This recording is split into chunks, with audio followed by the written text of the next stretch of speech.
Ravie de vous retrouver ici ce soir pour cette seconde conférence associée à la programmation qui accompagne l'exposition Transparence, que vous avez peut-être eu l'occasion de découvrir dans les pièces adjacentes, aux étages, ou que vous allez découvrir à l'issue de cet échange ce soir, qui va nous permettre de revenir sur un contexte historique, sur un contexte culturel, mais aussi social et politique. Lors de la première conférence, on avait retracé un peu la genèse de cette exposition en interrogeant la conseillère artistique Anne Dressen, mais aussi une collaboratrice pour la scénographie, l'architecte Pauline Marchetti, et enfin l'artiste Anne Bourse. L'idée étant de mettre en lumière ces dialogues avec l'art qui tiennent à cœur aujourd'hui à Elsa Janssen, mais qui résonnent pleinement aussi, on le sait, avec l'amour que Saint-Laurent lui-même pouvait exprimer en son temps pour les artistes, et notamment les artistes contemporains. Aujourd'hui, notre soirée, qui est assez courte au demeurant, on va être ensemble à peu près 1 heure, elle va nous permettre de regarder peut-être avec un œil plus attentif les pièces exposées, donc peut-être un peu moins le projet curatorial, comme on dit, mais commencer à s'intéresser véritablement aux pièces exposées et plus encore aux corps qui les ont incarnés, aux corps qui ont porté ces vêtements, les raisons, les émotions qui les ont animés.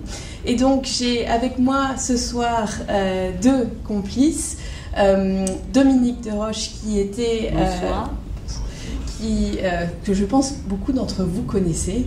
Je vais la présenter très brièvement, mais on reviendra bien sûr sur son parcours et sur les liens qui l'unissent à ce lieu et aux objets, aux collections et à toutes les histoires.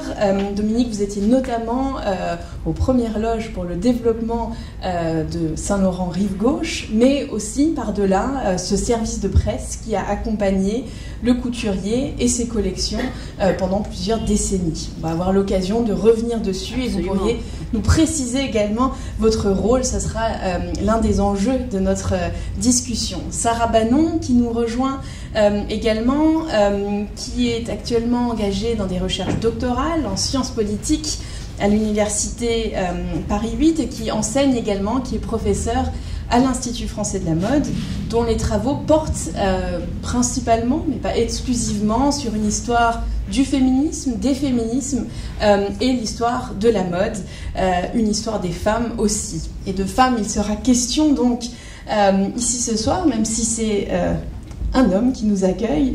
Je vous propose que sans plus tarder, on plonge un peu à bâton rompu dans ce moment d'échange. Cette exposition Transparence, elle s'intéresse à... C'est une lecture, c'est une perspective dans l'œuvre de Saint-Laurent. Peut-être certains d'entre vous en êtes tout à fait familiers, mais pour les autres, je le rappellerai succinctement. À partir du milieu des années 60, Yves Saint-Laurent va commencer à jouer avec cette idée de la transparence. Cette idée de la transparence qui d'abord va se laisser deviner entre des rayures d'une robe, par exemple entre des rayures de paillettes, qui prendra ensuite la forme peut-être d'une blouse, d'une robe. C'est un cheminement qui l'accompagnera jusqu'à cette dernière collection. On aura aussi l'occasion de revenir dessus. Mais il m'importait, de manière peut-être un peu méthodique, de commencer par le début. Donc ce contexte du milieu des années 1960, où au sein d'une maison de couture, Yves Saint-Laurent, qui a une clientèle somme toute assez élégante, alors certes en phase avec le contexte contemporain, ose quelque chose qui peut-être peut soit choquer, soit interroger, en tout cas séduire. Donc ici, quelques-uns des modèles qui vont nous permettre de retracer cette histoire. Une première petite question, Sarah, ce moment des années, milieu des années 60, alors... 66 pour être précis. C'est quoi le contexte justement d'une histoire des femmes, d'une histoire politique, sociale, sans faire une leçon exhaustive, on sait que depuis 1945, les femmes ont le droit de vote. Progressivement, une entrée peut-être un peu plus marquée aussi dans le monde du travail. Comment est-ce qu'on pourrait situer un petit peu tout ça pour poser quelques premiers jalons? Je ne sais pas si on m'entend. Ah, mince, attendez. Voilà. On entend mieux. Donc oui, effectivement, bon, c'est une vaste question. Comme j'ai pas assez de temps pour faire une grande leçon sur les années 60 et les femmes, je vais essayer de résumer. Mais effectivement, donc en 45, les femmes ont le droit de vote. Donc c'est un peu la résultante de cette première vague de féminisme. Donc en fait, qui dit féminisme dit velléité de faire un peu bouger les dichotomies introduites et induites par le patriarcat. Donc en fait, cette première vague qui s'était plutôt concentrée sur un aspect politique, civique, atteindre un droit de vote, elle se change, elle évolue. Et en fait, dans les années 60, et plutôt vers la fin des années 60, le début des années 70, on assiste à la naissance de ce féminisme mouvement, donc qui s'interroge plus sur en fait la cause des femmes, pas des femmes dans leur totalité, de plusieurs types de femmes. Donc en fait, on va avoir plein de ramifications du féminisme, mais ça c'est un autre problème. Et en fait, on voit que pour ce nouveau féminisme qui émerge, il y a des questions qui vont devenir très, très brûlantes, on va dire, dont la question de l'appréhension de son propre corps pour la femme, donc une appréhension sociale, une appréhension politique. Il y a tout cet adage du personnel qui devient politique à ce moment-là. Et du coup, en fait, ce qu'elle a d'intéressant aussi, cette deuxième vague de féminisme, c'est qu'en fait, elle va venir joindre, d'une certaine manière, une action politique et une action théorique. Donc, ce qu'il faut savoir, c'est que, par exemple, en 1949, quand Simone de Beauvoir écrit Deuxième sexe, évidemment, ça va avoir un succès certain, mais ça reste quelque chose d'assez niche. Et quand progressivement, le féminisme vient, en fait, préempter l'espace public, vient occuper l'espace public, et ceci au travers de différentes mesures politiques aussi, ça va venir percoler, d'une certaine manière, tous les aspects de la vie quotidienne de la femme. Donc quand le féminisme s'interroge sur la sexualité, sur la réappropriation de la femme de son propre corps, ça va se matérialiser par, en 1967, la loi Neuwirth, justement, pour légaliser la contraception. En 1975, la mise en place de la loi Veil pour l'avortement. Donc on voit qu'il y a tout ce bouillonnement, on va dire, ce fourmillement discursif autour d'une libération de la femme et d'une libération sexuelle. Et donc évidemment, ça, comme je vous le dis, à partir du moment où ça va être un changement du cadre légal, en fait, d'une certaine manière, de la vie personnelle de la femme, évidemment, ça va avoir des conséquences sur tous les aspects de la vie quotidienne de la femme. Donc on va venir en fait repenser cette notion de sexualité, donc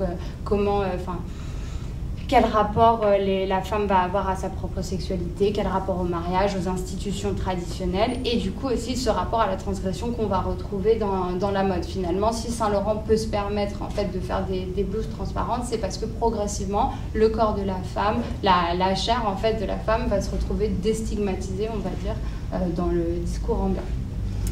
Alors c'est comme ça que rétrospectivement on raccroche peut-être un contexte, des wagons, mais vous, Dominique, vous avez une expérience au premier rang de toutes ces questions-là. Je voudrais qu'on commence par un peu situer votre rôle et votre entrée dans la maison, et je trouve que cette image elle est très parlante. On a l'impression que vous y entrez avec beaucoup de curiosité, elle est un peu plus tardive cette photographie, mais est-ce que vous pourriez nous dire justement ce même contexte? On est vraiment à quelques années près, on vient de redire donc c'est 66, ces premières transparences. Vous, c'est quelques mois plus tôt que vous poussez la porte, si je puis dire, de la maison. J'ai eu cette grande chance de rentrer chez Saint-Laurent en 1965 comme très jeune assistante, ne connaissant rien à la mode, chez Yves Saint-Laurent, au service de presse avec Gabrielle Buchert, et petit à petit, comme en prenant des chemins de traverse et en écoutant et en regardant, parce qu'il y avait énormément de choses à écouter et à regarder chez Saint-Laurent. La maison était tenue par deux hommes merveilleux, donc on a beaucoup appris, on a appris sur le tas. Et je dois dire que, vous voyez, petit à petit, une complicité s'est nouée avec... parce qu'on vous laissait vraiment, dans cette maison, on était très libre.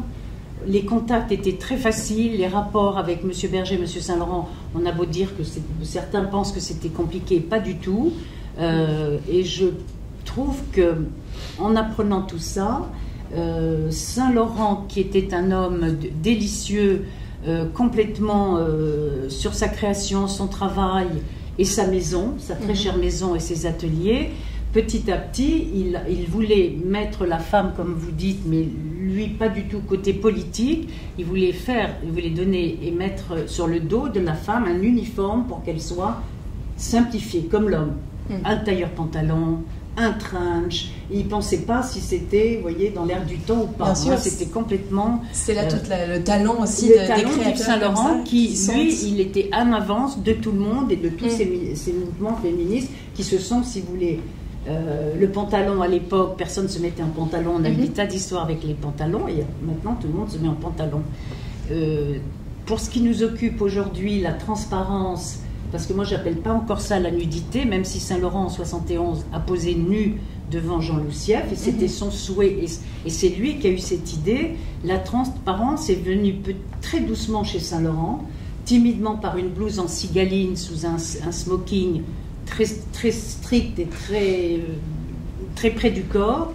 Et c'est vrai que ça a été un choc visuel quand le mannequin sur le podium a déboutonné sa veste de smoking et que la blouse en cigaline est apparue, les seins cachés, très humbles, pas du tout comme des revendications maintenant, la nudité, il y avait une forme de pudeur, paradoxalement. Complètement. Et donc justement, ces idées, cette atmosphère, vous en tant que jeune femme qui donc, prenez ce rôle, cette position, à quel point vous aviez conscience de ce que nous, aujourd'hui, on perçoit comme un arrière-plan social et politique? J'imagine que c'était beaucoup plus de l'intuition. Oui, nous, on n'avait pas ce sens. Vous voyez, on ne discutait pas des robes de M. Saint-Laurent dans ce sens. Bien sûr. C'était la magie. Qui a eu la chance de voir un défilé Saint-Laurent un jour comprendra toutes les émotions à chaque défilé, les émotions, les frissons, la beauté des défilés, parce qu'il nous donnait, il proposait des univers et des histoires, des rencontres dans sa tête qu'il voulait mettre en scène avec des mannequins, des héroïnes, parce que les défilés de Saint-Laurent étaient uniques. C'était vraiment... un moment, d'abord ça ne durait pas 10 minutes comme maintenant, ça durait peut-être des fois 1 heure, même plus. On oublie ça. On oublie, c'est ça que je veux dire. Saint-Laurent, c'était un tout. C'était toujours la même chose, enfin pas au début, parce qu'au début on défilait chez nous, mais en 74, quand on a commencé à défiler à l'hôtel Intercontinental, c'était un rituel d'amour, un rituel de rencontre. Tout le monde, il n'y avait pas une cliente, il n'y avait pas une journaliste qui ne venait pas à un défilé Saint-Laurent. Et tout le monde attendait ces défilés qui étaient à chaque fois des surprises et avec des histoires, un début, un milieu, une fin. Il y avait et la mariée qui était toujours une surprise, plus chez nous le cœur qui apparaissait au début, au milieu ou sur la mariée. Donc c'était des moments de grande... Pour la maison, on était tous derrière ces défilés et je crois que tout le public aussi attendait ces moments de grâce, c'était vraiment une très jolie rencontre. Vous avez choisi ces 2 clichés pour aussi évoquer... Je l'ai choisi avec les filles ici. Oui, alors qu'est-ce qu'ils racontent ces images? Elles sont assez mystérieuses. On sent qu'il y a de l'amusement, de la joie, sans doute du plaisir à travailler aussi. Est-ce que vous pouvez nous décrypter un petit peu ce qui se passe ici? C'est un peu coquin, mais comme on parle de nudité et tout, si vous voulez, c'était le service de presse s'occupait non seulement des défilés, d'organiser tout ça, s'occuper des séances de photos, des publicités, des interviews d'Yves Saint-Laurent. Donc on était un peu sur beaucoup de fronts à la fois et on n'était qu'un seul service de presse haute couture et un service de presse rive gauche. On n'était pas 3 ou 4 services de presse, ni People, ni VIP, ni rien. On faisait tout. Donc sur les séances de photos, là, on prépare une séance de photos de publicité pour la fourrure. Newton, on lui avait fait, c'était avec Helmut Newton, on lui avait préparé un portant avec de très beaux manteaux de fourrure. Il a dit, oh, non, moi, tu me mets pas ça, tu m'apportes des bouts de fourrure. Donc, vous voyez, le mannequin Sylvie, on a réussi à trouver des petits manchons de fourrure, des petits bouts, et la publicité s'est faite en 5 minutes, donc on l'a un petit peu habillée de bouts de fourrure, elle s'est assise sur notre canapé rouge, et voilà la photo de publicité, et là c'était la cabine de la maison de couture où on préparait les mannequins, on les maquillait, enfin j'ai maquillé pas moi, mais vous voyez, on préparait la séance de photos. Et je dois dire que travailler non seulement avec Monsieur Berger, Monsieur Saint-Laurent, Madame Munoz, Loulou au studio, mais il y avait avec tous les photographes qui ont apporté énormément au travail d'Yves Saint-Laurent, moi je pense. Situe un peu ce que c'est que la presse de mode, la presse féminine, dans ce moment des années 60, pour qu'on revienne ensuite sur la manière, sur le travail qu'a mené Dominique aussi. En fait, donc dans les années 60, en gros, si on veut schématiser un peu la presse qui s'adresse aux femmes, on va dire qu'il y a 3 grandes catégories. Bon, il y a une catégorie par laquelle je vais commencer qui paradoxalement n'est pas la plus intéressante à ce moment-là, c'est la presse féministe, étant donné qu'à ce moment-là, elle va se redéployer au début des années 70, mais elle est un peu dormante. Donc il y avait une presse féministe qui existait depuis la fin du 19e siècle. Il reste quelques magazines, genre Antoinette, qui est un magazine féministe mais lié à la CGT, ce qui ne touche pas forcément les clients de Saint-Laurent. Et du coup, finalement, cette presse qui vient véhiculer les idées féministes, elle est pas encore, on va dire, suffisamment démocratisée pour qu'on l'évoque dans le cadre là de notre étude. Donc là, en fait, on va avoir 2 types de presse. On va avoir la presse féminine et dans cette presse féminine, évidemment, la presse de mode. Donc si on évoque la presse de mode, on a par exemple Vogue. Et ce qui est assez intéressant, c'est qu'on voit que dans Vogue, progressivement, on va quand même intégrer des images qui finalement incorporent cette velléité d'accepter ou en tout cas de montrer plus de sexualité, plus de transgression. Donc en fait, ce qu'il faut imaginer, c'est qu'avant les années... quand on regarde, on ouvre un Vogue, même en 1964, finalement, on reste sur une imagerie de la femme qui est très bourgeoise, très domestiquée. C'est de l'image de studio, ça reste bien polissé et dans les clous. Et progressivement, on introduit une femme qui a un corps alors qu'avant, elle avait un corps qui, d'une certaine manière, ne lui servait qu'à porter des vêtements. Là, elle a un corps qu'on montre, qu'on révèle et qui permet de transgresser. Donc évidemment, là, on commence à avoir des premiers marqueurs dans la presse de mode qui, du coup, parce qu'en fait, on accepte une forme de sexualité et parce qu'on accepte une forme de transgression, vont vers une forme d'émancipation. Évidemment, cette émancipation, elle est un peu à double tranchant parce qu'on reste dans quelque chose de très hétéronormé, etc. Donc on n'est pas vraiment dans une émancipation totale et même le discours sur cette émancipation sexuelle reste un peu en sourdine, on va dire, jusqu'aux années 70. En revanche, il y a il y a une autre presse qui va être intéressante, c'est la presse féminine qu'on voit principalement matérialisée avec le cas de Elle, où on voit que progressivement, quand même, le discours féministe, donc est-ce que c'est une volonté réelle d'émanciper ou est-ce que c'est une forme d'opportunisme? Là, on a une pléthore de littérature là-dessus, on a même une doctorante dans la salle qui travaille là-dessus, mais je ne vais pas la nommer sinon elle ne va pas être contente du tout, mais qui du coup, en fait, vient intégrer progressivement une forme d'émancipation et se voit un peu teinté par le féminisme. Donc là, si vous regardez les 3 images, donc vous avez la première image donc de février 53 où on voit une femme qui est quand même, encore une fois, donc dans cet univers très domestiqué. Donc la femme, elle est dans sa cuisine, une cuisine rutilante, donc on reste dans un environnement très bourgeois, très blanc. Mais du coup, donc on voit qu'elle a des équipements de dernier cri, donc elle est prête à faire une cuisine acceptable, en tout cas qui a la forme d'être acceptable pour son mari et sa famille. On voit d'ailleurs que sur le côté, elle fait la promotion d'un salon des arts ménagers en 53.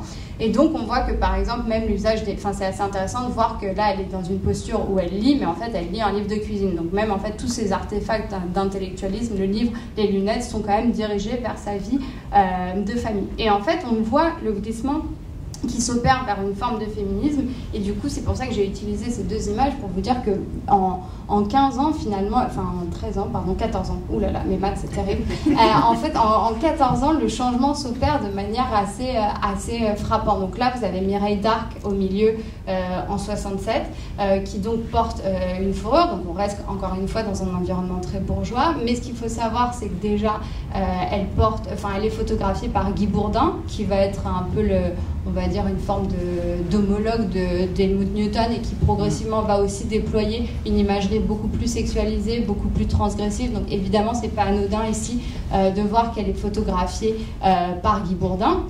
Et on voit évidemment l'éléphant dans la pièce, c'est cette ce bandeau rouge très visible avec écrit exclusif La femme rompue. Donc en fait l'histoire d'un amour par Simone de Beauvoir. Donc là, encore une fois, je vous parlais de Simone de Beauvoir en 49. En 49, les gens se ruent pas non plus dans les librairies pour acheter le deuxième sexe. Là, en revanche, finalement, on vous prémâche du deuxième sexe, qu'on vous met dans votre aile. Donc finalement, toutes les femmes peuvent avoir accès, enfin en tout cas beaucoup plus facilement, c'est plus quelque chose de niche, c'est plus un peu, d'une certaine manière, ça fait plus partie du précaré de l'universitaire, c'est en fait finalement quelque chose qui peut s'acheter dans le kiosque et auquel les femmes peuvent avoir accès entre une recette de cuisine et un édito mode.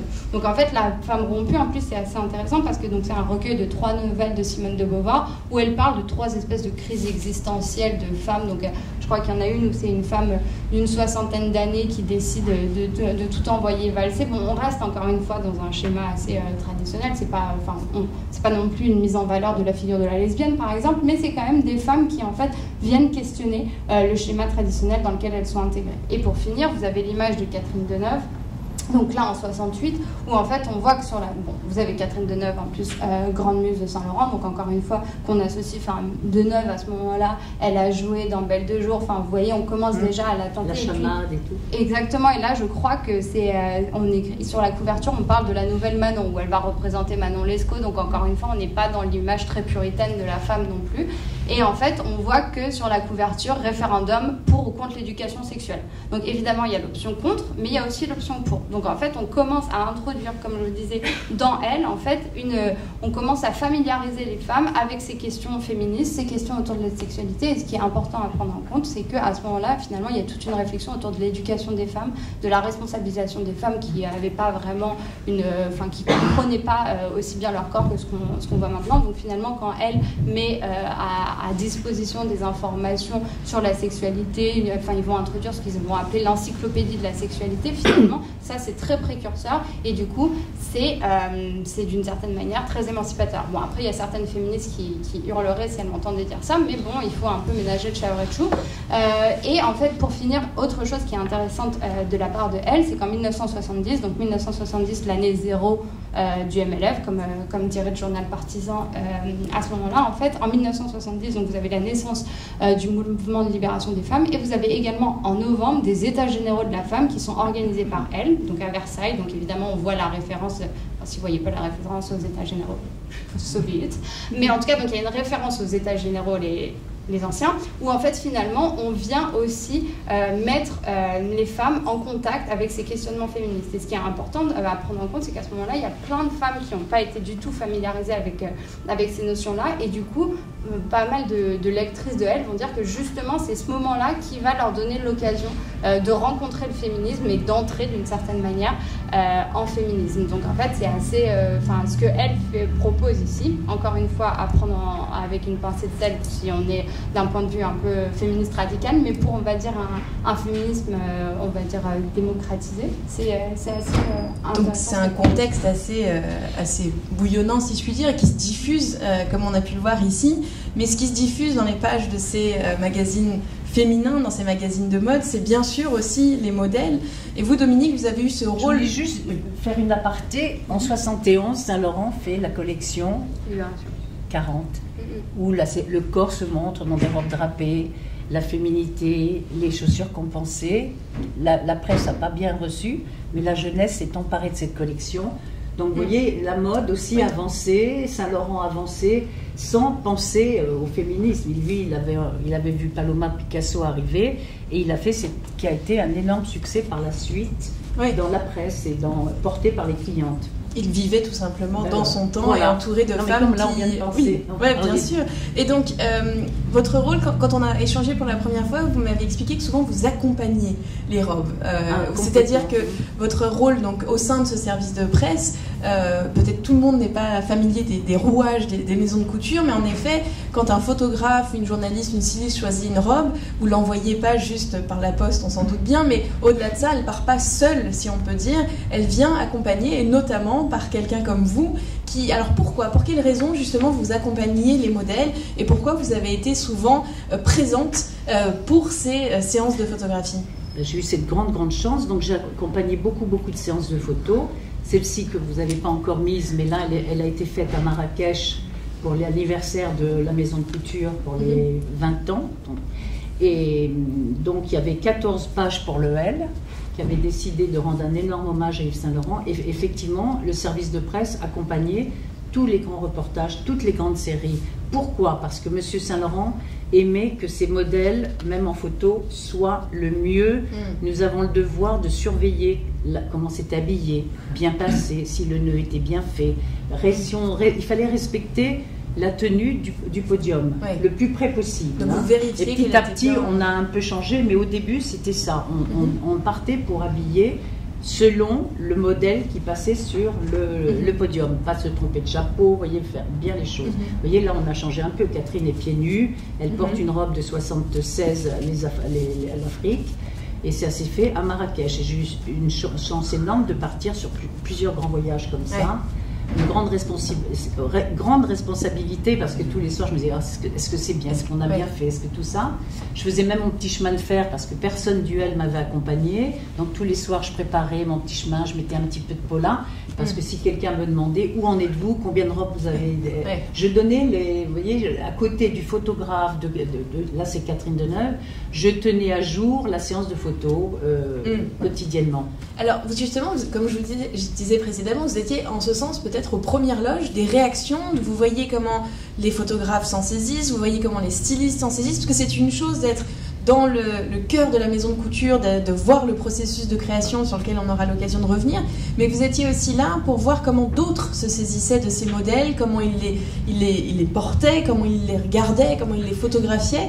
C'était quoi cette expérience? Dans notre cas, c'était surtout, c'était vraiment un travail, il n'y avait pas de styliste qui venait de l'extérieur, c'est rare. Vous voyez, là aussi, là on le voit au pied de Catherine Deneuve en train de l'habiller pour un grand reportage toujours qui rendait hommage à Yves Saint Laurent, un grand reportage avec Newton, et bon, je l'habillais du chapeau à la ceinture, je préparais tout, et derrière le photographe, je regardais toujours si tout allait bien, mais il n'y avait pas une styliste qui me disait ah non, c'est mieux comme ça, ou faites-lui les cheveux comme ça. Non, nous on l'habillait, voilà, la tenue, puis on tenait compte de Catherine Deneuve aussi, de ses souhaits, Donc c'est vrai que c'était très intéressant, et on a eu la chance, nous, chez Saint Laurent, depuis vraiment pratiquement le départ, voilà tout le reportage du Paris Match, de travailler avec des grands photographes qui au début n'étaient pas si connus que ça. Newton n'était pas non plus la star qu'il est devenu. Bourdin aussi, David Bellet, Jean Lucieff, tous ces grands photographes qui ont compris Saint Laurent et qui aimaient travailler avec Saint Laurent, et ils ont tous fait dès qu'on disait une photo avec Saint Laurent, ils étaient d'accord parce que ils aimaient son style, la modernité, parce que le caban que vous voyez là, il est de 62. Vous voyez, et le caban a traversé les âges chez Saint Laurent. Et très souvent, ces grands photographes, ils comprenaient même Horst Piors, qui était un grand photographe d'un certain âge déjà, même à l'époque, ils ont fait tellement ils aimaient tellement Saint Laurent qu'ils ont fait des photos, des tableaux, quoi. Et Saint Laurent, quand il regardait les reportages, il disait que c'est beau, parce que le résultat après un défilé, qu'est-ce qu'il vit? C'est la séance de photos, c'est les magazines, c'est les archives. D'autant plus à cette période-là. Parce qu'une fois que le défilé est fini, il y a une partie qui est travaillée avec les vendeuses qui vendent les modèles haute couture, et il y a une partie qui part en studio de photos pour tous les magazines du monde entier. Il n'y avait pas que la France, on travaillait avec tous les magazines du monde entier. Alors, justement, dans ce dialogue avec les femmes qui portaient ces modèles, vous avez aussi eu cette opportunité de voir comment les transparences qui nous occupent et qui sont le fil conducteur de l'exposition ici au musée Yves Saint Laurent, comment elles se sont appropriées? Parce que Sarah nous a permis de recomposer ce discours, ce contexte politique et social. On voit les pièces, mais parfois on se dit entre ce contexte-là et la réalité quotidienne, il faut un peu de cran quand même pour sortir avec une robe transparente ou quand bien même une blouse. Comment vous avez vu ça? Je ne cacherai pas qu'il n'y en a pas eu beaucoup vendu. Mais dans un défilé, il y a une partie aussi qui offre une nouveauté, qui part sur un chemin. Il y a les jolis modèles toujours, et il y a des modèles très forts qui sont très peu vendus, mais qui servent, qui marquent l'histoire, qui marquent le défilé, qui marquent la saison. Et effectivement, quand Daniel est sorti sur le podium, quand la robe 74 en 1978 est apparue sur le podium, vous vous rendez compte, on n'était pas choqués, c'était la première fois qu'on voyait un mannequin nu dans la haute couture, juste caché par un souffle de mousseline et quelques plumes autour des hanches. Et ce qui était beau, c'était en plus, il avait choisi Danielle parce qu'elle était très moderne, elle avait les cheveux courts, vous voyez, elle est toute comme ça, très nette, très moderne. Et juste à la taille, elle avait une ceinture serpent doré. Et moi, je pense que c'est comme une Ève quelque part, parce que ce serpent, pourquoi il a mis une ceinture serpent à la taille? Mais vous voyez, après, en 66, parce que la robe à gauche est de 68, en 66, les transparences de la série des marins, c'est une collection sur les marins avec comme des robes t-shirt marinières, si vous voulez. Donc, pour une cliente, le mannequin qu'on a vu avant, tout était transparent, sauf les paillettes sur les seins et sur la partie intime. Mais pour une cliente comme ici, la vicomtesse de Ribes, qui l'avait acheté, il y avait un petit truc dans les ateliers. Les premières d'atelier doublaient la robe avec une mousseline très fine, chère. Ce qui donne l'impression qu'elle est nue, mais on voit rien. Voilà, donc il y avait des petits trucs comme ça, même si une cliente voulait une blouse transparente, il y avait des doublures chères, très fines en mousseline, qui étaient doublées et la cliente pouvait donner. Donc la vicomtesse de Ribes à l'époque était une magnifique femme et qui aimait énormément la mode. Elle avait le culot d'acheter des modèles de la saison forts. Bien sûr. Il y en a quelques-unes comme ça. Et donc, c'est pas parce qu'on met une petite mousseline finalement que le culot s'en va. C'est-à-dire que j'imagine pour une femme dans sa position, dans son rôle social, c'est pas rien non parce plus. Parce que quand elle rentrait dans une pièce, les gens la voyaient nue. Oui, voilà, c'est ça, parce que l'effet était transparent. Voilà. Et c'est très joli ces souffles de mousseline. Et ensuite, la robe, mais cette robe de 68, elle a fait toutes les couvertures. Tout le monde Marisa Berenson a fait une couverture. Tout le monde voulait la porter. Et la dernière qui l'a portée en public il n'y a pas si longtemps, c'est Laetitia Casta. Pour un César, elle a voulu absolument, elle a fait des pieds et des mains auprès de Monsieur Berger pour porter cette robe. Et on a dit ok, on lui a dit oui parce qu'on l'aimait beaucoup, Laetitia. Donc mais elle s'était cachée la poitrine parce qu'elle avait la vraie robe et on lui avait pas mis de mousseline, donc elle était nue, mais sur sa poitrine, elle avait collé des calcomanies, je sais pas quoi, elle s'était mis de la dentelle sur les seins. Est-ce que vous vous rappelez peut-être des émotions? Est-ce que c'était l'idée de braver un danger? Est-ce que c'était une excitation? Qu'est-ce qui, à la fois du point de vue des mannequins, mais aussi des clientes, est-ce que c'était l'idée de se dire tiens, on va oser ça ou... Vous savez, Monsieur Saint-Laurent, il a tout osé, il a tout fait en premier. Donc je pense dans sa tête, il n'était pas tiens, je vais choquer, parce que même nous qui assistions à des essayages, on voyait de temps en temps, on allait voir ce qui se passait au studio, ou la dernière semaine dans le grand salon qui était là en bas, on voyait des choses se monter, mais on n'arrivait pas à comprendre ou à vraiment tout le défilé. Et la surprise était toujours à l'hôtel Intercontinental ou avant dans le... Il arrivait à nous surprendre toujours avec des merveilleuses... Même si les tailleurs étaient des tailleurs, il y en avait 6 qui sortaient blancs, qui n'étaient jamais les mêmes, avec des Saint-Laurent mettait beaucoup d'accessoires, ce que je trouve très féminin, très très très joli. Maintenant, il n'y a plus d'accessoires ou très peu. Pour vendre des sacs, il y a toujours des sacs. Mais nous, c'était très accessoire. Donc, c'était des vraies histoires, des vrais... Il pensait à ça. Vous voyez, sa mise en scène, il savait ce qu'il voulait. Hein. Donc, si vous voulez, les défilés nous surprenaient toujours par la créativité, par l'émotion, par la grâce, par la fantaisie. De temps en temps, il y avait des robes très fantaisie, très... Et puis, c'était la beauté.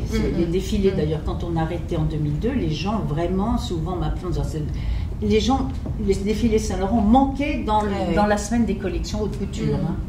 Tellement c'était formidable. Et un moment fort pendant 40 ans. Alors, on a dit les images, presque plus que les robes elles-mêmes, c'est les images parfois que ces robes ont permis de créer, enfin que les photographes et le dialogue entre le couturier et le photographe, et bien sûr les corps qui ont osé les porter. Sarah, c'est peut-être l'occasion de resituer à nouveau ça, toutes ces images qui donc circulent, soit dans les éditoriales, les éditos, les séries de photographies. C'est le quiz de ce soir. Quel est le pluriel d'un éditorial? Bon, vous aurez compris.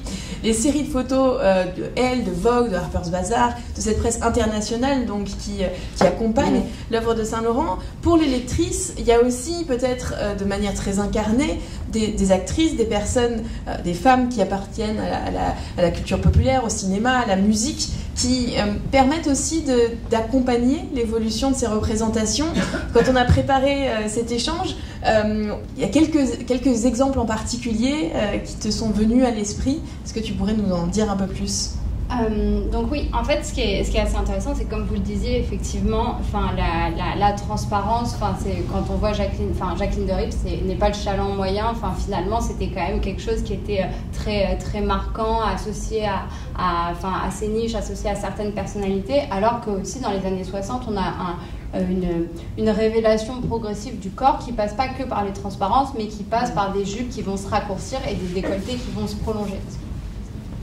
Et du coup, par exemple, on va avoir, dans l'imagerie populaire, on a plein de noms qui nous viennent à ce moment-là pour incarner en fait ces années 60. On a Françoise Hardy en France, Julie Christie en Angleterre. Donc en fait, on voit, là, je vous ai mis cette image de Jane Birkin dans la piscine parce que Jane Birkin, elle m'arrange, elle est passée de l'Angleterre à la France, même si elle a gardé son accent. Mais en tout cas, elle a fait cette transition. Donc pour moi, elle représente bien ce corps, on va dire, cette imagerie un peu typique en fait et stéréotypée des années 60 où en fait, comme vous voyez, les jambes se révèlent.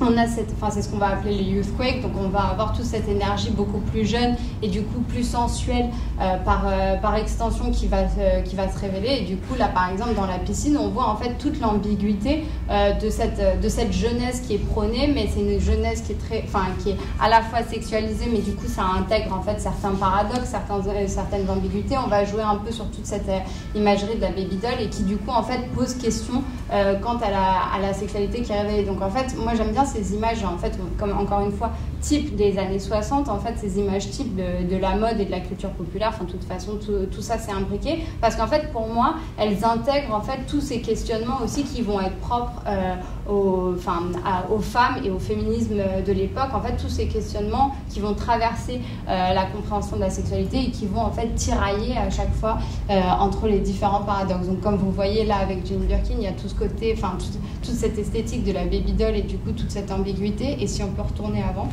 pardon, j'étais désorganisée ici. Il y a aussi deux autres images qui, à mon avis, sont assez marquantes des années 60 et qui, en fait, révèlent aussi, montrent comment la révélation du corps et le traitement du corps vient problématiser la sexualité. Évidemment, vous avez Verouchka dans cette scène très connue de Blow Up, donc par Antonioni. Donc, c'est la scène où elle est photographiée par une espèce de proto-David Bailey. Donc, en plus, ça prolonge votre propos où on expliquait justement que les robes ne sont pas que évidemment, c'est pas que des bouts de tissu, mais c'est porté et après c'est représenté par un photographe. Donc vous allez avoir plein d'identités qui viennent en fait se suivre pour donner en fait un souffle à cette robe. Et du coup dans cet extrait de Blow Up, où donc finalement elle est photographiée par l'acteur principal, et donc elle répète, elle se meut et en fait progresse. Enfin, c'est tout un jeu d'érotisme avec le mouvement qui permet de révéler. Bon, déjà la robe est assez, il n'y a pas une tonne de tissu dans cette robe, donc déjà le corps est assez révélé, mais c'est son mouvement, sa danse, sa façon de répéter qui va de plus en plus révéler son corps. Et Catherine Deneuve, c'est un peu différent. Oui, c'est tout l'inverse. Parce différent. qu'en fait là, on a quelque chose de purement transgressif, mais de transgressif dans ce qu'on montre du corps, alors que de l'autre côté, en fait, avec Catherine Deneuve, on a l'inverse. Dans Belle de jour, en fait, c'est tout le jeu de Belle de jour. C'est que finalement, ce qu'il y a de plus transgressif, c'est l'image de la bourgeoise qui se prostitue. En fait, c'est tout le cheminement intellectuel derrière cette bourgeoisie qui est en fait, on va dire, enfermée dans des carcans et qui va se défaire des carcans. Et du coup, en fait, c'est pour ça que je voulais conclure avec Catherine Deneuve ici. Et puis en plus, en termes d'imagerie des années, de personnage phare des années 60 qui est proche de Saint-Laurent, ça fait totalement sens. Ici, donc c'est Saint-Laurent justement qui fait les costumes de Belle de jour. Et on voit qu'en fait, cette tenue, c'est une des tenues les plus provocantes du film. Pourquoi ? Parce qu'en fait, elle représente en fait tous ces éléments de la bourgeoisie avec le petit chapeau pillbox, avec le trench, avec cette silhouette très couvrante. Et finalement, c'est tout ce jeu sur ce qu'on sait, ce qu'on ne sait pas, ce qu'on cache, ce qu'on révèle. Et tout en fait ces normes sociales qui volent en éclats avec le déchirement de la robe qui est représenté ici. D'ailleurs. Non, mais effectivement, d'ailleurs, les costumes d'Yves Saint-Laurent sont mythiques maintenant. Tout oui. le monde, comme vous dites, le film a aidé énormément Catherine Deneuve par les tenues d'Yves Saint-Laurent. Le trench en ciré noir est devenu un objet de désir à notre époque. Tout le monde le recopie, le refait. Et Belle de jour est donnée en exemple pour justement cette ambiguïté de cette femme bourgeoise qui a une vie débridée, qui a une vie par derrière. Et d'ailleurs, Catherine Deneuve elle-même, plusieurs fois dans des interviews, a dit que porter un vêtement créé par Yves Saint Laurent est une expérience sensuelle, parce qu'il avait des vêtements, des doublures en soie, il faisait porter les femmes avec des vestes sans rien en dessous. C'est lui le premier, avec, vous voyez, dans ce masculin, en gardant le corps de la femme, et Saint Laurent avait besoin pour créer du corps de ses mannequins. Il a toujours dit qu'il voulait créer sur des femmes vivantes. Ça, vous avez été le témoin aussi. Ah oui, oui, alors, complètement. comment ça se passait? Qu'est-ce que ces images racontent? Pour faire une collection, il commence par le dessin.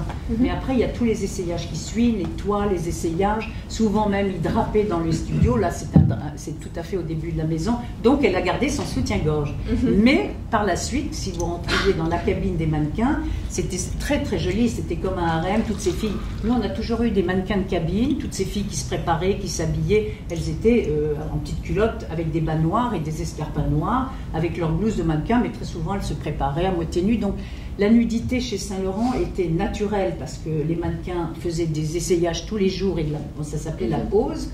Et Saint Laurent, quand elles étaient appelées au studio, elles montaient habillées de cette blouse blanche, juste avec une petite culotte, un string, enfin, et des collants noirs, et il les voyait se déshabiller devant lui dans le studio, pour essayer une robe, pour draper ou pour regarder. Et moi, il a toujours dit qu'il aimait le corps des femmes, il aimait créer avec des femmes qui avaient un beau cou et des belles épaules, et de les voir passer comme ça, c'est rendre hommage aussi, la nudité de Saint Laurent, parce que je dis la transparence et la nudité, c'est rendre hommage, j'imagine, à toutes ces femmes, tous ces mannequins qu'il a tellement aimés, qui ont tellement apporté à ses vêtements. C'était aussi un hommage au corps de la femme, au corps de ces mannequins, qui voyaient tous les jours se déshabiller devant lui, vous voyez, au studio. Et donc, en cela, on approche de la fin, parce qu'ensuite, on va aussi ouvrir la discussion au public nombreux ce soir. Il me semble que la transparence, peut-être davantage qu'une étoffe, c'est presque une allure. C'est aussi une manière de porter son propre corps, c'est une manière d'en révéler certains aspects. Ces images, Dominique, vous les connaissez bien? C'est la rue Aubriot, oui, oui. Alors, c'est pas un smoking, tout le monde dit que c'est un smoking, c'est un tailleur pinstripe.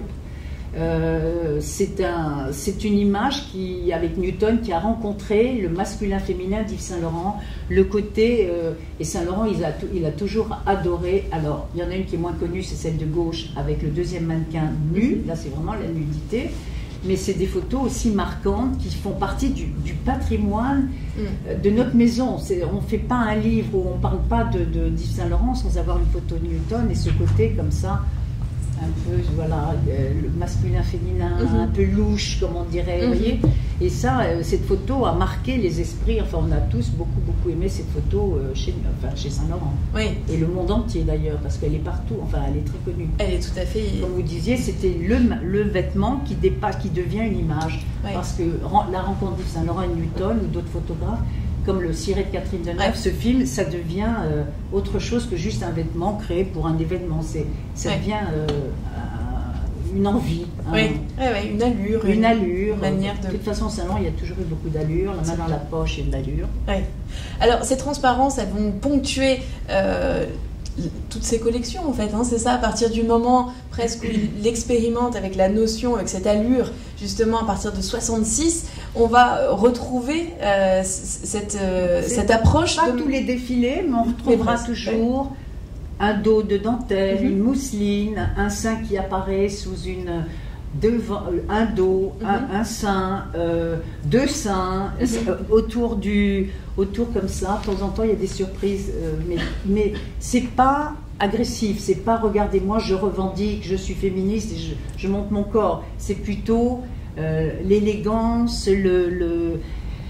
montrer un peu, et c'est le premier couturier, je crois, dans l'histoire de la haute couture qui a montré, qui a libéré la femme avec son corps, là.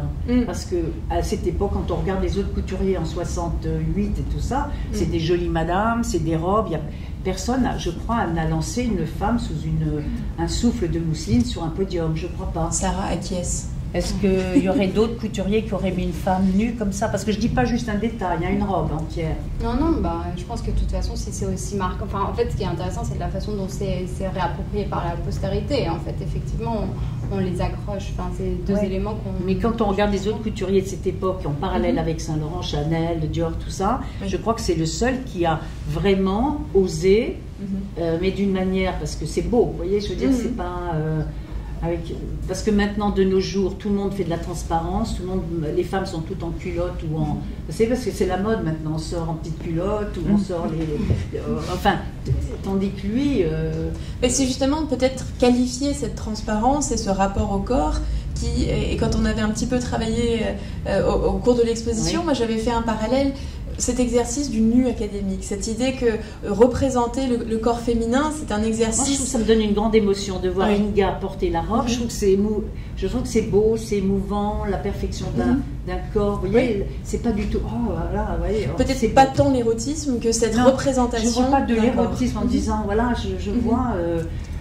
un hommage au corps de la femme et qu'il a tellement aimé habiller et qu'il a si bien habillé d'ailleurs. Et justement, peut-être que pour nous dire, non pas au revoir, mais en tout cas pour faire cette transition, on a donc ici l'image que vous évoquiez précédemment, avec Laetitia Casta, en 2010, qui réincarne une nouvelle fois et qui nous montre bien que ce modèle dépasse son contexte historique de création. Vous voyez, c'est une robe qu'on veut porter, et elle est jeune, c'est en quelle année 2010. Voilà, 2010, vous voyez, donc cette robe que nous on a ici depuis 1968, une jeune comédienne, mannequin, parce qu'elle est un peu, voilà, l'a voulu la porter. Donc vous voyez, c'est une robe qui devient un rêve, quoi. On veut la notre porter. Génération de femmes reçoit et perçoit comme étant à la fois élégante, pertinente et accompagne Laetitia, on l'a son beaucoup image. vue en maillot de bain, on l'a vue poser, mais là, tout d'un coup, pour elle, c'est d'arriver sur cette scène, c'était magique. Quand on l'a vue arriver du fond de la scène, dans cette robe Saint-Laurent, qui danse autour d'elle,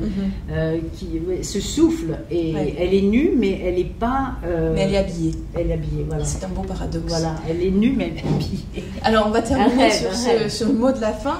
Mais à nouveau, pas pour clore cette soirée, on a encore une dizaine de minutes pour justement partager avec vous tous ce moment d'échange. Donc si vous avez des questions, c'est le moment d'oser saisir.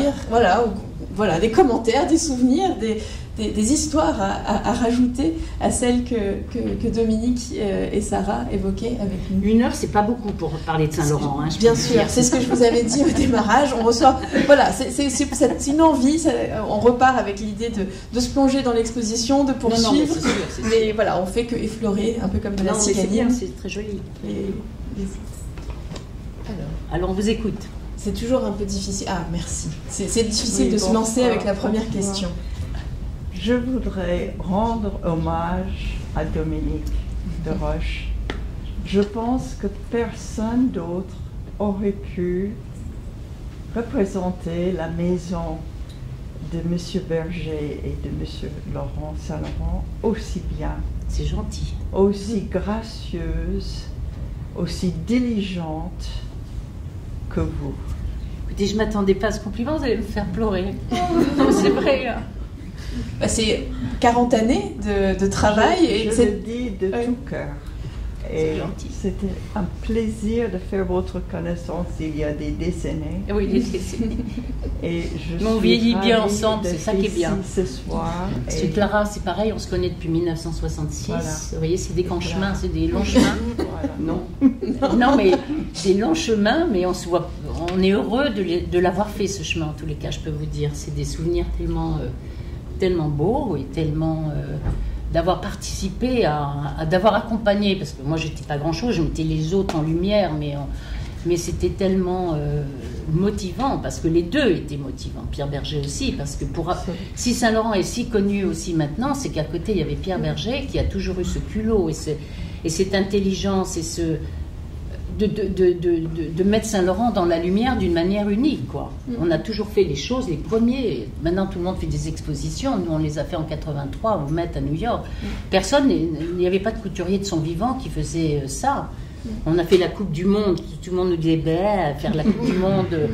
Et la France a gagné. Et 300 filles, 300 modèles qui ont montré au monde, parce que si vous voulez, c'est pour montrer, quand je dis ça, la Coupe du Monde, c'est montrer la force d'un travail Saint-Laurent. Ça tient, vous voyez, il a pu prendre un stade de foot et ça a été merveilleux. Ça tenait la route, et c'était que des modèles de chez... Enfin, vous voyez, on n'a pas copié ou mis des petits modèles. C'était que de la haute couture qui sortait de nos compactus. Hein. Est-ce que vous aviez, je me suis toujours posé cette question, est-ce que vous aviez le sentiment que vous étiez en train de vivre justement quelque chose d'exceptionnel? Au début, parce que je ne connaissais pas la mode, je l'ai appris avec tous ces hommes, avec tous ces gens merveilleux, mais si vous voulez, on sentait que quand même, par rapport aux autres, c'est singulier. Je peux vous dire, on m'a posé la dernière fois, j'étais en Allemagne, mon fils m'avait fait faire une petite... On me disait, qu'est-ce qui est le plus grand, Karl Lagerfeld ou Saint-Laurent? J'ai dit Saint-Laurent, parce que Karl Lagerfeld n'a pas monté une maison de couture comme a fait Saint-Laurent. Saint-Laurent, il a monté en 62 sa maison de couture jusqu'à ce qu'il ait fermé. La force de ça, ils l'ont fermé en 2002. Karl Lagerfeld est formidable pour créer dans la maison des autres. Mais il n'a pas sa maison, tandis que nous, on a notre maison. Et notre musée maintenant, vous voyez ce que je... Donc, deux musées. Oui, et 2 musées à Marrakech. Mais c'est pour vous montrer que moi, j'estime que Saint-Laurent, il a eu cette force avec Pierre Berger de monter une maison de couture. C'est pas d'aller chez les autres comme on fait maintenant, vous voyez, de faire 2. Voilà. Et ça se sentait en étant à l'intérieur.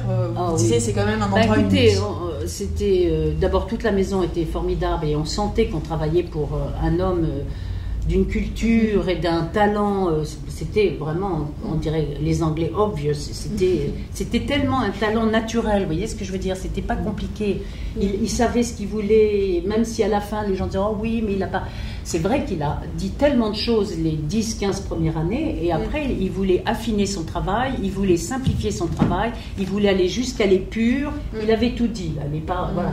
Mais les cabans ont continué, les tailleurs pantalons, les trenches, les marinières, tout ça fait partie de son travail jusqu'à la fin.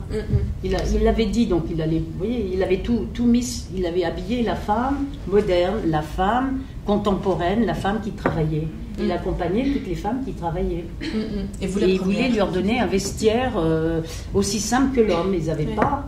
Et même, il voulait que la femme parte en tailleur pantalon et un pull au bureau.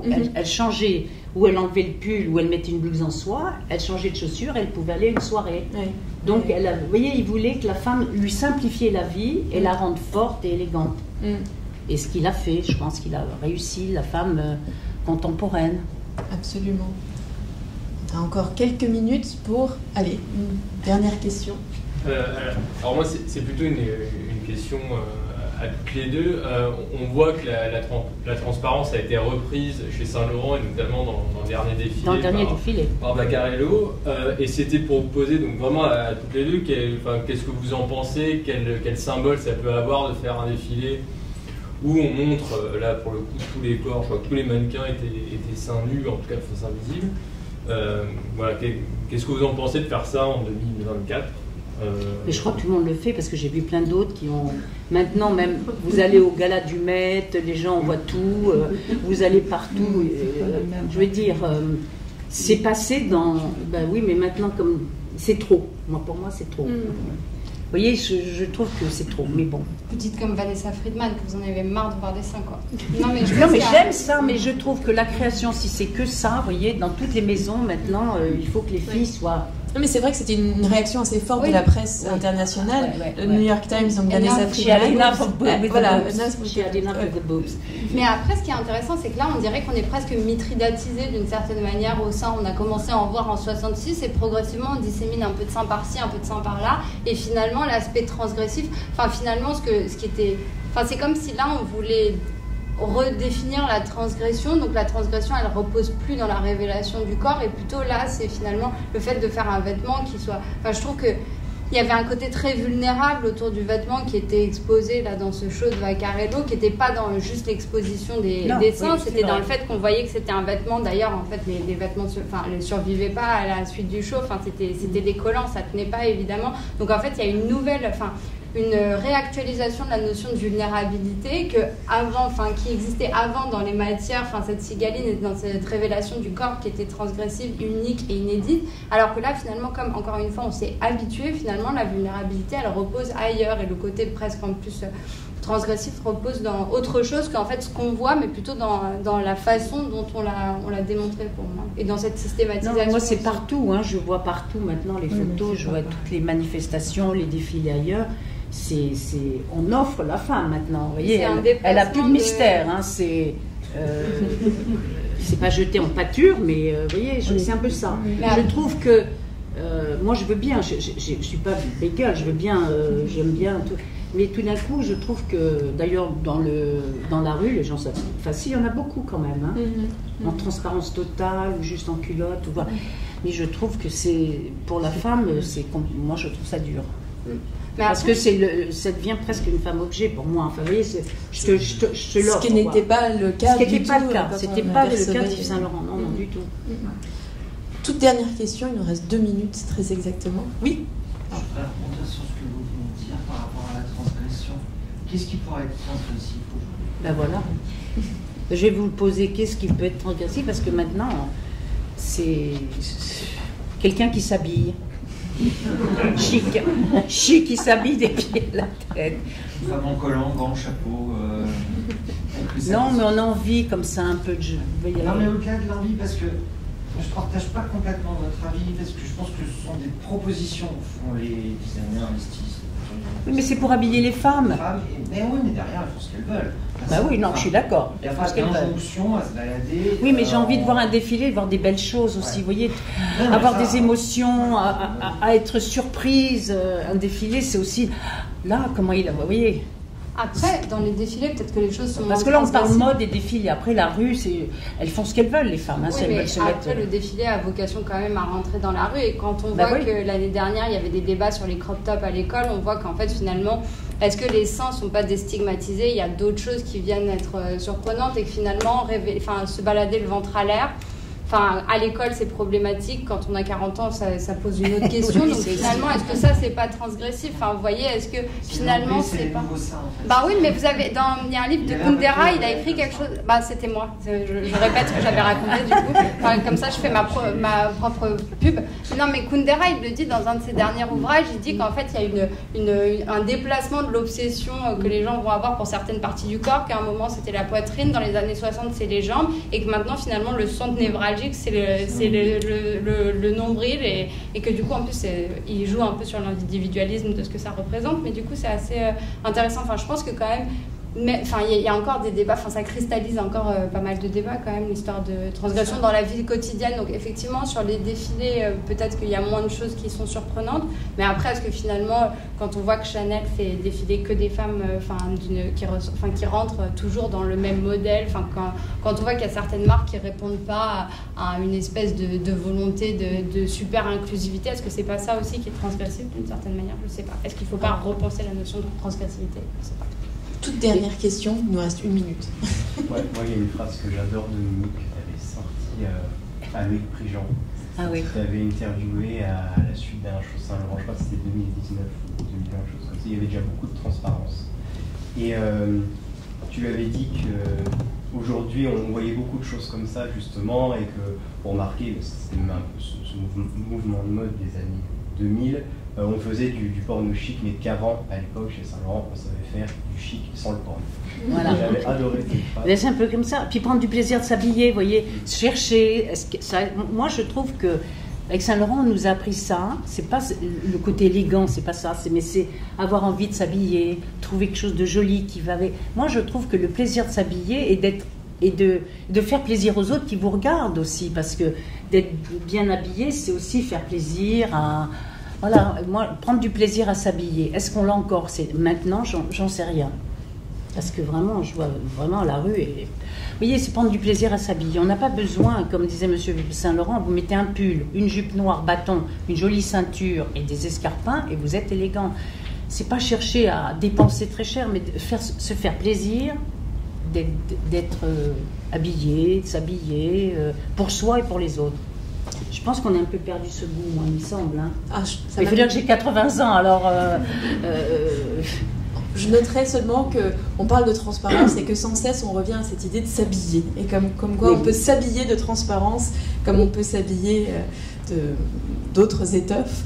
Le temps est venu de terminer notre échange qui, comme on l'avait prévu, est très bref, par définition assez frustrant parce qu'on pourrait passer bien des heures à déplier tous les aspects, la richesse de l'œuvre de Saint-Laurent, les formidables complices qui ont accompagné le grand couturier et Pierre Berger également. Je voudrais remercier donc Sarah Bannon et Dominique Deroche de m'avoir rejoint ce soir pour évoquer ces sujets, et merci à vous d'être venus si nombreux.